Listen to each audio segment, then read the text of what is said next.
Sir, gusto nyo ikot muna? Ikot nyo muna para sa bagay yung last time, di ba sir, na test drive nyo naman?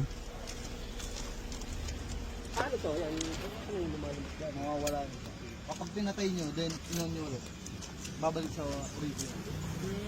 Pero kapag yun, papalabatin ko. Press nyo to, then switch on. Makikita nyo. Temperature. Kapag nag-iba na din ito,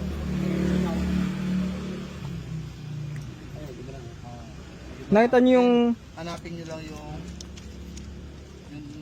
temp niya. Okay. Degree celsius. Yung dati sir, di ba yung sinan ko sa inyong video? Ganyan din po. Nagre-range lang siya parang 90. Parang pinaka, actually 80 plus nga lang eh. So mga max nun 90. Dahil siya. Pero yun, mababa.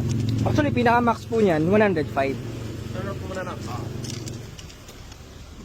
Tapos, press ito. Oo. Switch on. Makita nyo mag-iba.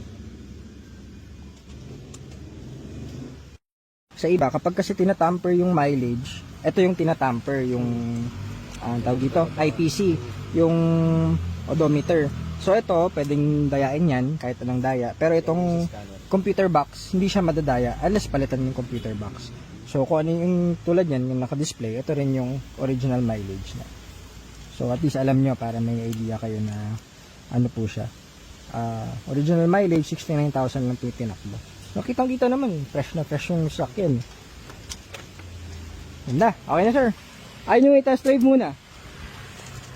Okay. Sobrang happy nila bossing. Yes! Ang kinis nga naman kasi oh. Nice. So Red EcoSport sold.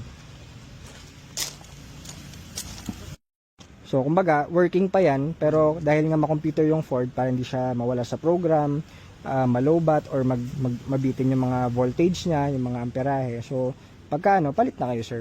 Kumbaga regular maintenance, isama niyo po yung battery. Tapos anong tawag ito? Yung mga filter ng aircon ito, okay, ano naman? Oh sir, lahat po yan. So pati yung Freon, full charge natin ngayon, bago yung ECV. Tapos reminder lang sir, yung gasolina nito is laging unleaded po. 91 octane. Unleaded lang talaga? Oh, unleaded. Tapos yung po kasi nakalagay sa manual para hindi magka-problem sa mga oxygen sensor, mga ganon. Yun lang naman yung mga basic. Yun lang, yun. Oh, ito, pagka-change oil nito, after 6 months na po ulit or 5,000 kilometers.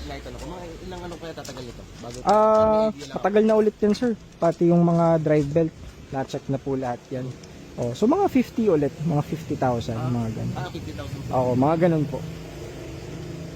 Ibig sabihin, napalitan na ng may-ari. Ano yan? Hindi. Kami sir, napalitan po namin. Apa. Okay. Yun nga yung sa nangyayari. Yung sa timing. Oo, okay na po yan. So, ayan, battery brand new. Yung resibo po nandun sa loob. Tapos syempre yung PMS natin ngayon, change oil. Bumili ka ng ano, lahat palit. Kasi nakita nyo yung headlight, wala nang dilaw. Puti na, so nasama yan sa nalinis nila. Plus 50,000 na lang ulit ako, no? Para doon sa timing belt, isa mga belt niya. Oh, Bago yung drive belt nito. ayun sir, pati yung drive belt, kita nyo, yan. Bago pa. Pati yan, yung mga reservoir, bago. So, battery bago. Talang bumili na set na model niya. So, syempre katulad niyan, lagi naman namin sinasabi, second hand pa rin naman yan sir, pero kung ano yung kaya sa budget, kung ano yung kailangan palitan, ginagawa namin, pinapasok namin. Ganun ang gagawin yung resto ko. Noong una, hindi ako, yung ginagawa na sa loob. Para tayo umunit. Oo. Nung pinalitan ng battery, tuwa na ako dun.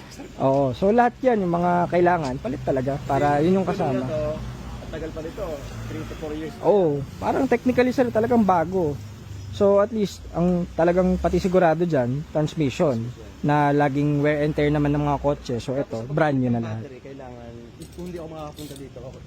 Ano lang sir, any naman, basta ito, DIN 44, any brand, okay lang. Basta make sure lang po, pag papalit kayo, naka-on yung engine. Hindi siya yung biglang hugutin. O kaya, pag let's say, halimbawa lang, nalobat, na-drain yung kotse, na ilaw, naiwan yung ilaw nakabukas. Ang best po is wag niyo hugutin yung battery. Try niyo munang i-jump start. Tapos kung if ever